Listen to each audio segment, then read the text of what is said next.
그렇군요. 선생님 이게 이제 사실 우리나라 말고 뭐 브라질이랄지 이런 전 세계적으로 사실은 이제 사법부들이 기득권과 합쳐 가지고 그 민주 진보 세력들을 탄압하고 막 정권을 엎어버리고 이런 일들이 있었지 않습니까? 예. 근데 사실 우리나라는 그렇게까지는 못했지 않습니까?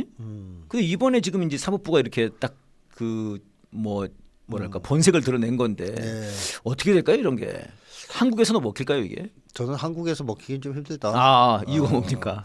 그러니까 한국 사람들이 군사 독재 저항에서 거의 뭐 무장항쟁까지 한 민족이에요. 네. 그렇죠?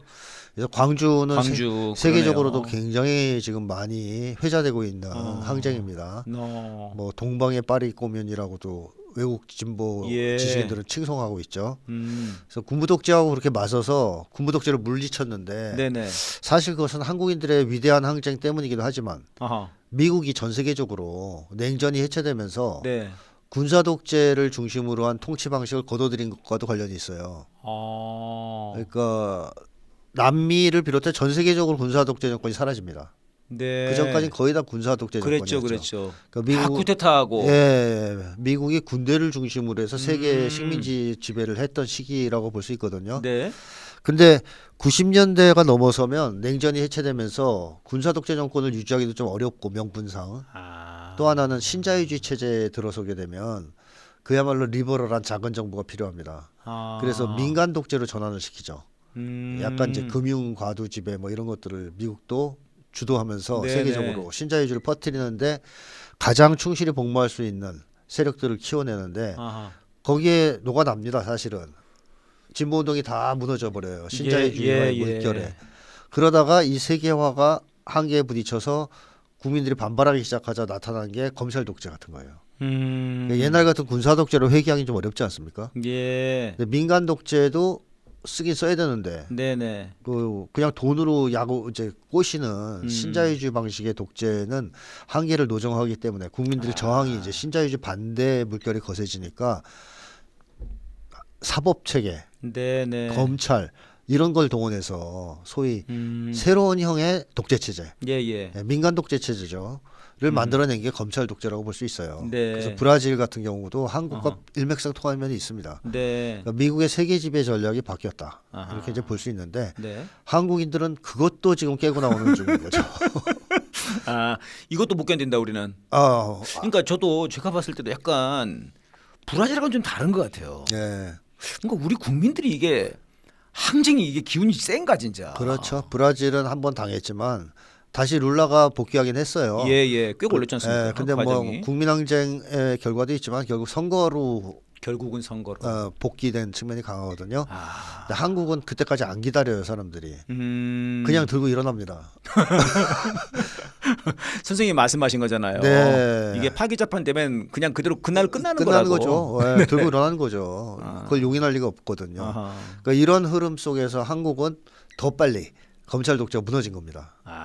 사실 검찰 독재의 시작은 노무현 전 대통령을 죽음으로 몰고 갔을 때부터 시작된 겁니다. 예.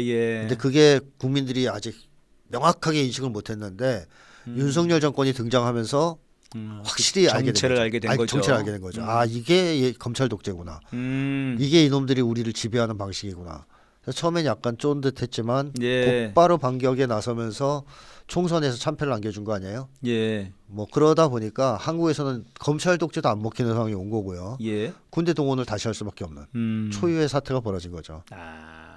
사실은 검찰 독재가 먹혔으면 군대를 동원할 이유가 없거든요. 안 먹히니까 동원했는데 그걸 또 그것이 꺾어버려. 12.3이다. 그렇죠. 그걸 또 꺾어버려. 꺾어버렸어. 예. 그래서 그다음에 이제 숨어있던 이제 숨겨놨던 그렇죠. 대법원 10명까지 다시 이제 끌어내서 야 너 이거 해. 니들이 해라 이제. 그랬더니 또 헌재를 몰려가서 나라를 막 이제 난리를 치는. 저들의 입장에서 보면 거의 이제 그렇죠. 항쟁 파면 전국에 난동이 일어날 수도 있는. 그거 할 수 없이 파면시키는. 네. 이렇게 상황. 그다음에 이번에도 역시 또 한번 밀리는 이런 흐름 속에서 한국은 검찰 독재로 국민들을 통제하는 것도 어렵다. 불가능하다 하는 것이 증명된 겁니다. 그러니까 이게 결국은 그러니까 미국의 세계 지배 전략이 계속 무너지고 있는 그런 것과 더불어 가지고 우리 국민들의 좀 특성이 있는 거네요. 선생님. 가장 빨리 앞에서 파열구를 내고 있다. 그러니까요. 네. 아, 참 대단하네요. 진짜 그렇죠. 선생님. 그런 점에서 굉장한 국민들이죠. 그러니까요.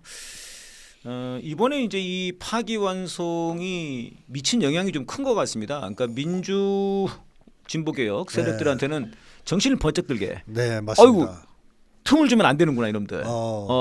그래 그냥 완만하게 되는 게 아니구나 이게 그런 게 있고 중도층한테 준 충격도 큰 것 같아요. 그렇죠. 그러니까 중도층은 사실 이거 절차 같은 거 굉장히 민감한데 그렇죠.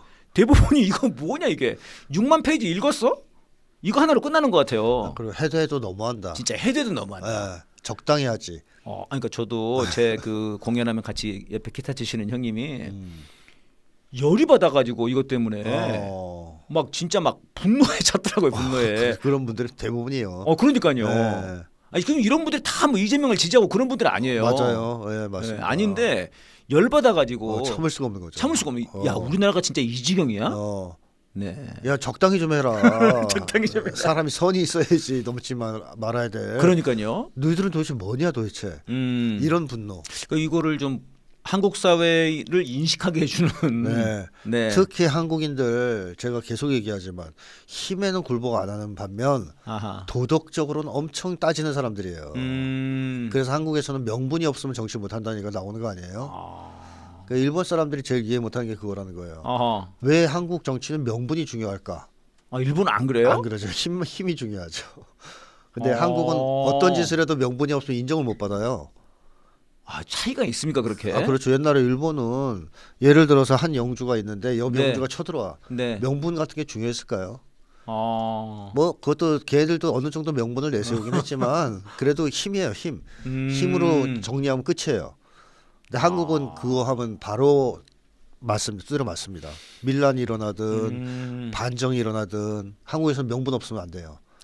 옛날부터 그래서 한국 사람들이 명분을 엄청나게 내세우거든요. 네네. 대의 명분 뭐 이런 거. 그것이 비록 거짓말일지라도. 그렇죠. 거짓말일지라도. 대부분 다 뻥인데. 네. 저는 호남 사람이에요. 네. 그러니까 이 일본인들이 관찰한 한국은 너무 특이한 나라다. 정치에서 왜 그렇게 명분이 중요한지 알 수가 없다 우리는. 이런 얘기를 한단 말이에요. 그러니까 한국 사람들은 도덕적인 굴복은 절대 안 하는 사람들입니다.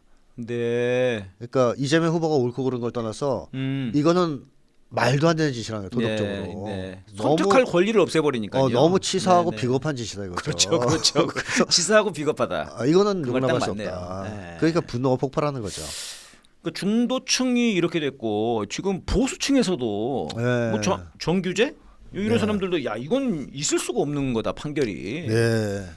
그러니까 이렇게 치면은 정말 쟤네들이 이게 수를 던지긴 던진 건데, 그러니까 쟤네들이 원했던 건 그거 같아요. 이제 이재명 대표 흔들고 플랜 B 빨리 해라. 뭐 누구 따로 출마시키거나 뭐 그렇게 해야 되는 거 아니냐?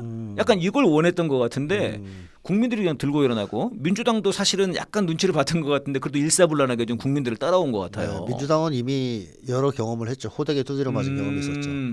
예를 들면 이재명 후보를 그 당시 저 대표였죠. 네네. 구속시키는 거 동의를 했다가 체포동의안 수박들이 다 날라갔잖아요. 다 나갔죠 그때. 다 날라갔죠. 삽시간에. 예. 그 이후에도 뭐 추미애 의원을 국회의장으로 선출하기를 바랬는데 의원식이 되는 바람에 엄청 두드려 맞았죠. 네, 그랬죠. 의원식이 개헌 발언 꺼냈다가 그때서야 하루 만에 그냥 주저앉았죠. 그랬죠. 그러니까 민주당도 국민들이 무섭다는 걸 이제 느끼는 거죠. 경험을 통해서. 게다가 당원들이 대거 늘어나면서 함부로 할 수 없게 됐어요. 그러니까 지금 이제 뭐 당심과 민심이 거의 일치돼서 돌아가는 맞습니다. 그런 분위기 같아요. 250만이 당원이니까. 그러니까요. 그럴 수밖에 없어요. 네, 그럴 수밖에 없다. 그래서 민주당은 수박들이 준동하기가 어려운 당이 돼버린 겁니다. 그러니까 기득권화가 되기가 어려운, 기득권이 움직이기 어려운. 그렇죠. 마음대로 조종할 수 없는. 마음대로 조종할 수 없는 그 말이 더 정확한 그렇죠. 표현이겠네요. 이재명 후보가 자기가 이룬 업적으로 성남도지사 내세운 게 하나 있고 경기도지사, 그다음에 민주당 한골 탈퇴시킨 거 그걸 강조했단 말이에요. 그러니까 자기가 민주당을 수박당에서 수박이 이제 설칠 수 없는 당으로 만들어놨다. 그 일리가 있는 얘기죠. 일리가 있는 얘기죠. 공천 때 얼마나 욕을 많이 먹었습니까? 그럼에도 불구하고 국민과 당원들이 중심이 된 개혁 공천을 통해서 민주당을 어느 정도 환골탈퇴를 시켰어요. 예. 역사상 가장 전투력 있는 당이 됐다고도 볼 수 있어요. 현재 상태로. 그러다 보니 계엄도 막은 거거든요. 예. 이후에 수박들의 난동도 순간적인 효과 또 뭐 하루 길어야 하루에 제압되는. 네네 뭐 개헌 같은 거 얘기하면 얘기하면 바로 하루에 제압되고. 바로 끝나버리는 네네. 이런 상황이 됐기 때문에 저쪽에서 기대했던 내부 분열 네. 이런 게 없었던 거죠. 아. 지금도 보면은 파기환송했는데 뭐 후보를 하나 더 내세우자. 혹시 날리면 어떡하냐. 그런 얘기 있었죠. 쏙 들어갔잖아요. 네, 쏙 들어갔습니다. 하루가 이틀 만에. 거의 소수 의견이 돼버리더라고요. 네, 이제 안 돼요. 사실 그걸 원한 건데. 맞습니다. 쟤네들은 그렇게 맞습니다. 흔들고 싶었던 건데. 그렇죠. 아, 안 먹혀요. 안 먹였어요. 네, 배수의 진을 쳐버렸죠.